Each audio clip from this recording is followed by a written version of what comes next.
এই ভিডিওটা শুধু একটা রান্না দেখানোর ছিল না। এই ভিডিওটা এক ধরনের অনুভব। যেখানে অপেক্ষা আছে, অভিমান আছে আর আছে কিছু না বলা ভালোবাসা। আসসালামু আলাইকুম। আশা করি আল্লাহর রহমতে সকলেই অনেক ভালো আছেন। আজকে আমার আপুরা পিঠা বানাচ্ছে আর আমি ক্যামেরার পেছনে দাঁড়িয়ে ভাবছি এই দিনটার জন্য কতদিন অপেক্ষা করেছি আমরা ছোট, ছোট ভাই-বোনেরা। ঈদের পর থেকেই পথে বসে আছিলাম কিন্তু ওরা আসতে পারেনি। কারণ তো সবারই জানা আছে। ওদেরও দায়িত্ব আছে, ননদিনীরা আসে, ওদেরকে রেখে তো আর আসা যায় না। মেয়েদের জীবনটা আসলেই অদ্ভুত। একটা সময়ের পর নিজের বাড়িটাই যেন আর নিজের বাড়ি থাকে না।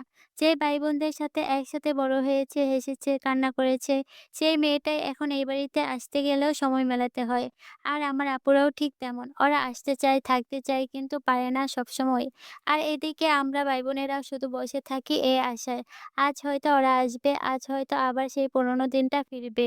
আজ এরা এসেছে, পিঠা বানাচ্ছে, সবাই মিলে খুব আমি বানাচ্ছিলাম না কিছু, আমি শুধু ভিডিও করছিলাম। যেন এই সময়টা হারিয়ে না যায়। যেন এই হাসিগুলো, এই মুহূর্তগুলো বেঁচে থাকে। এই ভিডিওটা এক ধরনের ভালোবাসা, যেখানে কেউ কারোর উপর অভিমান করে না, শুধু অপেক্ষা করে।